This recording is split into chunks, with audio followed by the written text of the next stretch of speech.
Lloraba y lamentaba cada noche el perder el convento que en su día fundara y que nun llegara a conocer, sorprendía como fue por la muerte prematura. Historias de fantasmes hay muchas, pero como la que vos voy a contar güey, solamente esta, la historia de la fantasma asturfalante.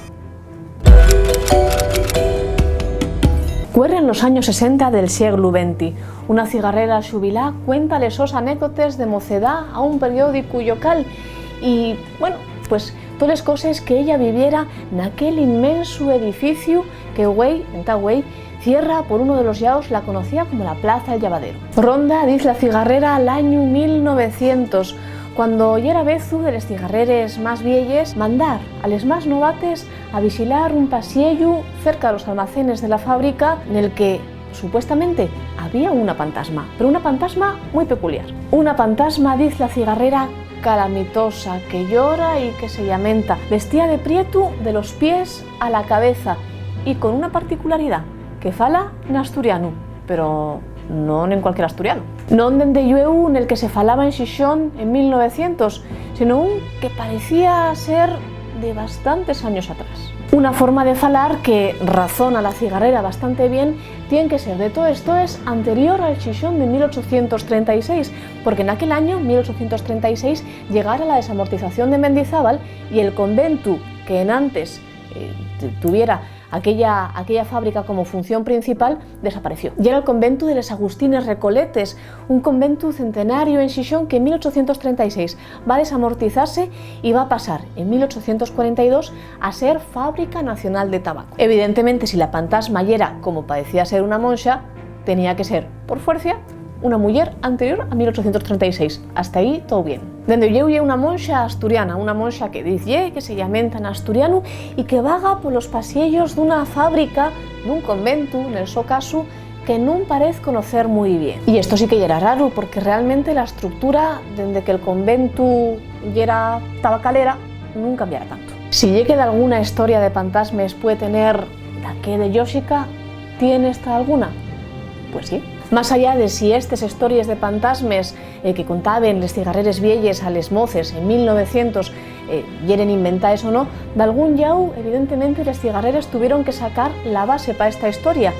Y güey, vamos contámosla. Y esta historia tan concreta y con matices tan determinados casa perfectamente con una que conocemos bien, la de la fundadora de aquel convento. La monxa fundadora de aquel convento llamábase María de Santo Tomé, aunque de familia era María Peláez Escobar, una moza llanisca que aprendiera todas estas cosas de la fe en Palencia, pero que después volviera a Asturias para servir en un convento de llanes. Y en 1663 esta monxa llanisca va a entrar en negociaciones con el Concello de Xixón para establecer en aquella ciudad, una ciudad que en tan era la de Xovellanos, un convento. Estamos en 1663, pero la burocracia ya era tan difícil como la de hoy en día o incluso más, porque María va a estar 5 años largos lidiando, intentando conseguir perres para aquel convento y negociando papeles y papeles con el Concello de Xixón, pero también con la corona española. Acaba por conseguirlos. El 23 de septiembre de 1668, María de Santo Tomé finalmente entra en Xixón,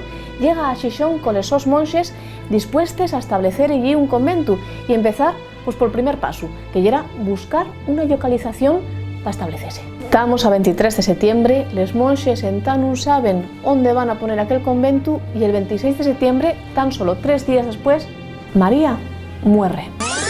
A partir de entonces la cosa fue extraordinariamente lenta, porque el terreno en el que finalmente va a situarse aquel convento no se atopa hasta 1670 y la construcción ya muy larga. No se acaba aquel convento hasta 1679 o 1684 si contamos con el fin de la realización de la iglesia, que convendréis conmigo, para un convento tener una iglesia es bastante importante. En total, 11 o 15 años desde que María muriera sin poder conocer el so convento, un convento del que no estaban construidos ni siquiera los pasillos. Tendría que ver aquella historia con la de fantasmes que contaban les cigarreres, porque similitudes de yo hay y hay muchas. Pero aún hay más. Cuando va pocos años cerró la tabacalera y empezaron les obres de estudio de aquel lugar, encontráronse cosas que nos pueden hacer pensar que también pudiera haber una relación entre los lugares, porque muy cerca de aquel pasiello que estaba al lado de lo que los cigarreros utilizaban como almacén, va a encontrarse lo que lle la antigua capilla, o bueno, lo que son los restos de la antigua capilla, con un pozo en el que se atopen huesos. Restos óseos de las mujeres que vivieron allí tantos y tantos años y que están todos revueltos, fechos un batiburrillo, salvo un. Encuéntrase una cadarma, lo que lle un féretro diferenciado de los demás de madera, a escasos metros del pasillo de la fantasma. Más cerca, imposible. ¿Fue casualidad? ¿Fue conocimiento previo de los cigarreres que, a partir de aquella historia, generaron una de fantasmas? Oye, que tenemos que entamar a tener un mieu real de los espectros. ¿Quién sabe? Pero ¿tú conoces de alguna historia de fantasmas que podamos intentar explicar con los conocimientos que nos da la historia? Si sabes de alguna, cuéntamela aquí en Bashu, en los comentarios del vídeo, y vémonos la semana que viene en Crónicas Ocultas.